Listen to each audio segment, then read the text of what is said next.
maravilhosa. E a gente vai começar pelo Mano Menezes no Fluminense. Então, era uma vez um clube que casou com o dinizismo, deu certo, morreu de amores e dobrou a aposta. Contratou jogadores para este tipo de jogo. Fez um começo de ano estranhíssimo, né? Depois de 30 segundos espetaculares contra o Manchester City. E depois de renovar o acordo com o Diniz, depois de um começo de ano ruim, mandou ele embora. E para o lugar dele, chegou hoje, já está oficialmente contratado, o Mano Menezes. Não vai chegar com uma enturragem, não. Conversei agora há pouco com o pessoal do Mano Menezes, é só ele e o auxiliar Sidney. Não tem preparador físico, é o do Fluminense. Não tem médico do Fluminense, é tudo o Fluminense. Vai chegar só o Mano, a Malinha e o Sidney. Renato Maurício Prado, meu amigo, é ele que vai tirar o Fluminense desta incômoda última posição do Campeonato Brasileiro? Boa tarde, boa noite, Marília, Casão, Rosa, prazer estar aqui com vocês de novo. Segue o líder.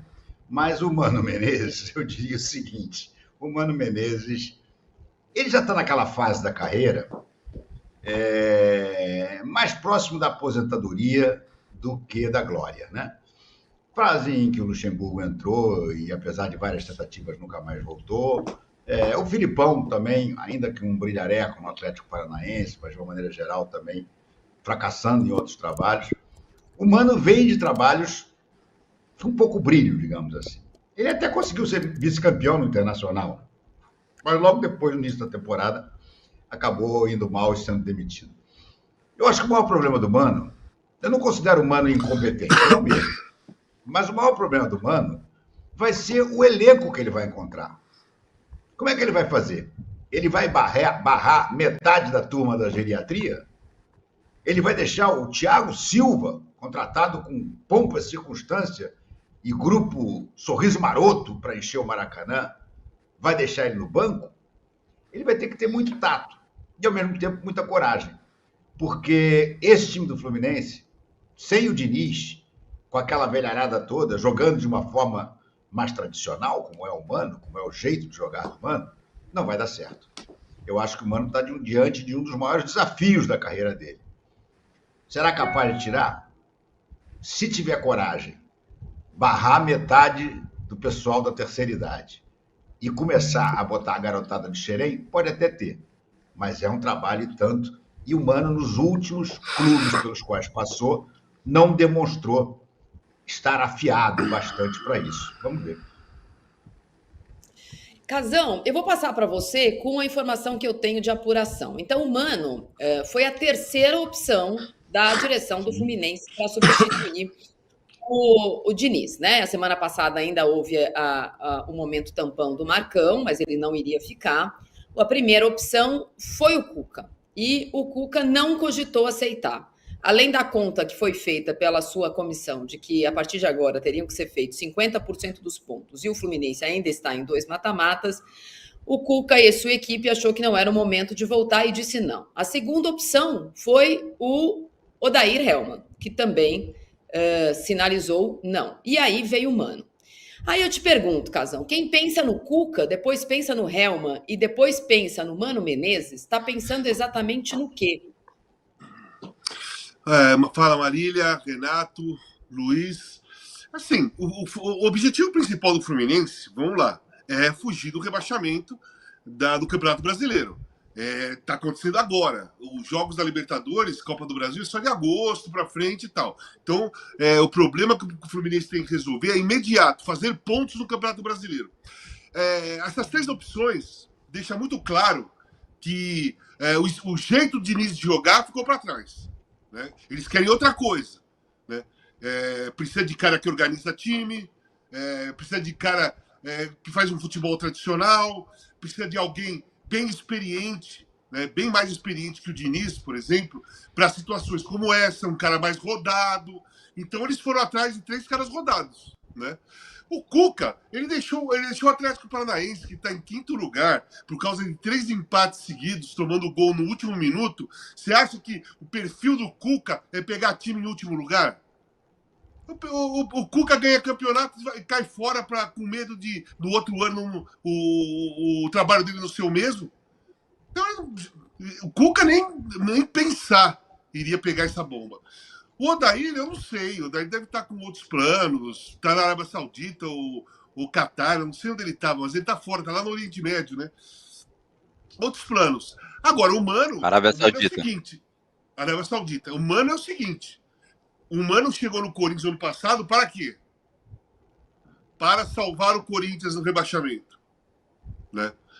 Hoje, ele chega no Fluminense para quê? Para tirar o Fluminense do rebaixamento. Eu acho o Mano um ótimo treinador. Eu vou na linha do Renato. Penso como o Renato.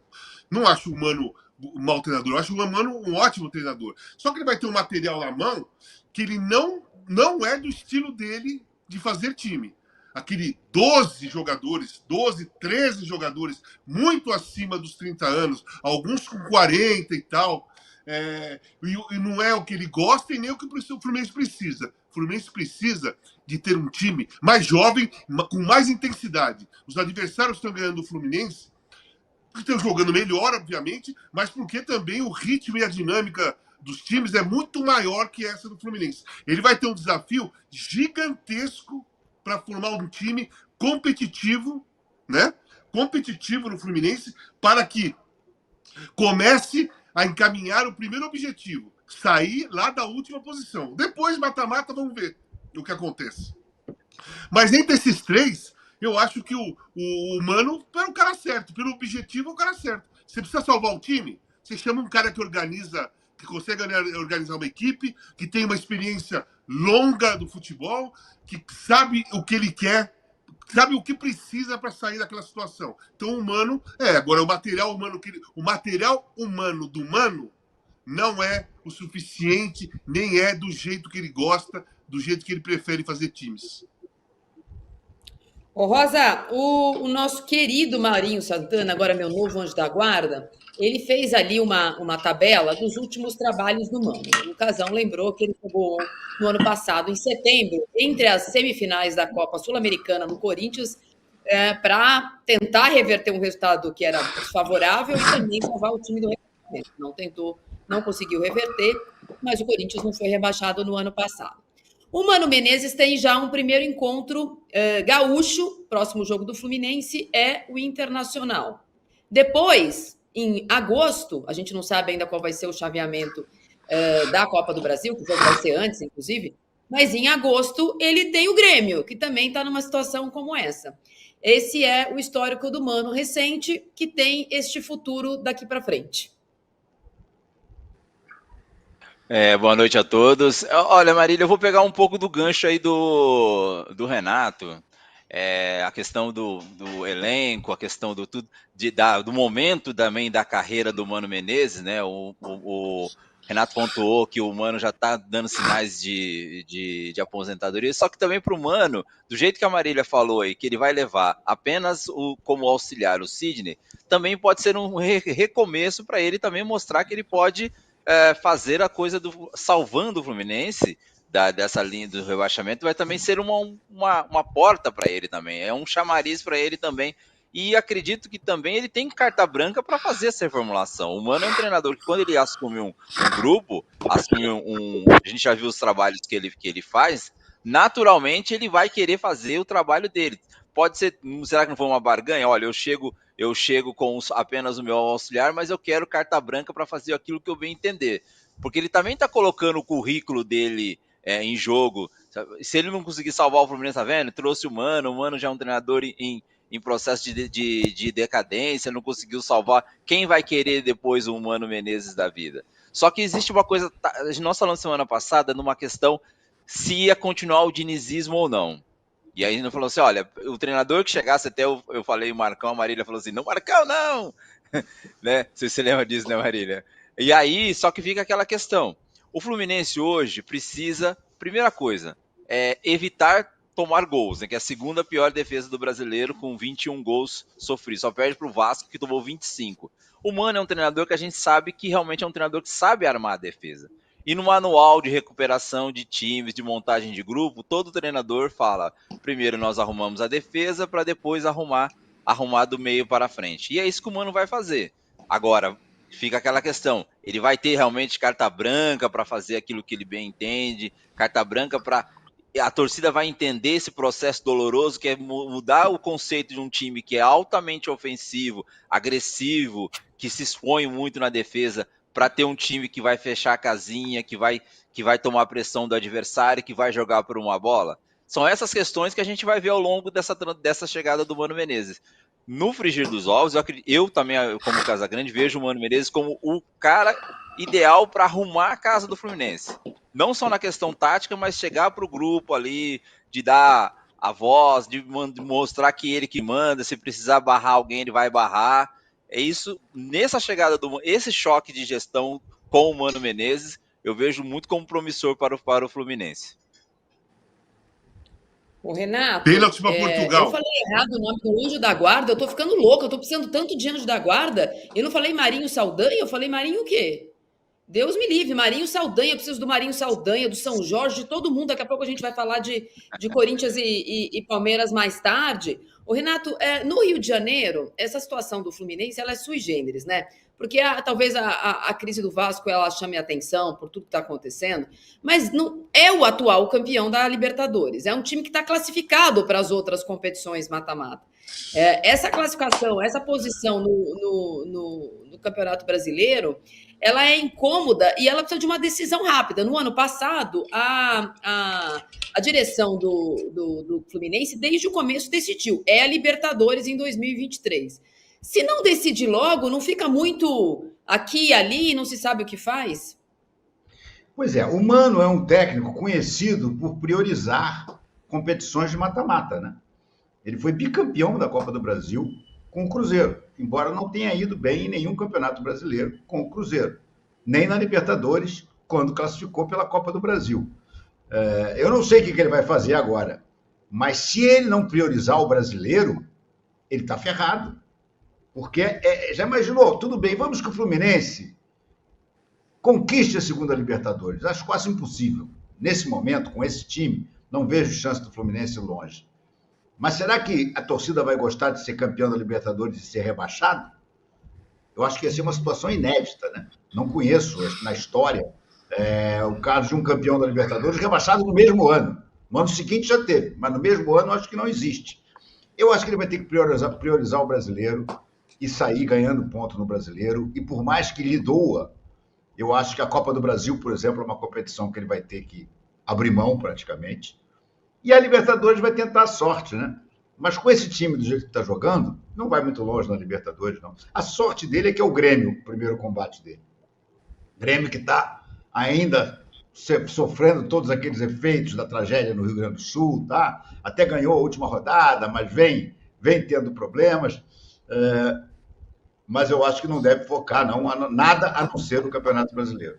A tarefa do Fluminense hoje é escapar do rebaixamento do Campeonato Brasileiro. E nisso, eu acho que o Mano pode ser eficiente. Vai armar, foi como o Casão falou, vai fechar a casinha, vai fazer um time com uma tática mais simplesinha, não vai ter grandes inovações, não vai ter almôndega de todo mundo grudado onde está a bola, não vai ter saidinha de toque de bola de Fábio para zagueiro. Ele vai fazer um futebol tradicional, que isso ele sabe fazer, e com o elenco que o Fluminense tem, muito envelhecido, ele vai ter que fazer uma baita renovação. A garotada de Xerém vai ter espaço como nunca teve. Até porque o Fluminense não tem dinheiro para contratar. O Fluminense gastou praticamente todo o dinheiro nas contratações do início do ano. Quando ele trouxe mais uma porção de velhinho. Trouxe Douglas Costa, trouxe Renato Augusto, agora trouxe Thiago Silva. Tudo velhinho, tudo para a casa geriátrica do professor Fernando Diniz. O professor Mano Menezes vai ter que abrir a creche do Xerém para poder salvar o Fluminense. E o Cristiano Ronaldo perdeu o pênalti. Sim. Tá os prantos. Cristiano Ronaldo perdeu o pênalti na prorrogação. O Black fez uma defesaça, né? Foi defesaça. Poderia colocar Portugal, eventualmente. Não, ainda tem o segundo tempo, mas poderia colocar Portugal nas quartas de final. Não sei se é exatamente uma grande notícia, porque é contra a França, ou quem ganhar pega a França. A gente vai falar já de Eurocopa. A gente tem os gols de Fluminense e Grêmio, esse encontro que a gente vai ver pelo menos 2 vezes em agosto. Põe para mim, Marinho, e eu vou passar a falar da rodada, porque além do 1-0 do Grêmio, né, que tem aí, não tem? Tem sim, tá aqui na minha lista, gols do Grêmio. A gente teve a vitória do Melver ontem sobre o Cruzeiro, 2-1, que deixou o Flamengo na posição que já estava, consolidado em um mês em que o Renato falou da travessia do deserto. Tá aberto o deserto, tá ali, tá passando, e tá passando. Só ganhamos de goleada, hein? Só ganhamos de goleada, 2-1, 1-0, 2-1, 1-0, 2-1, 1-0. Goleada. Estamos aqui com o papelzinho.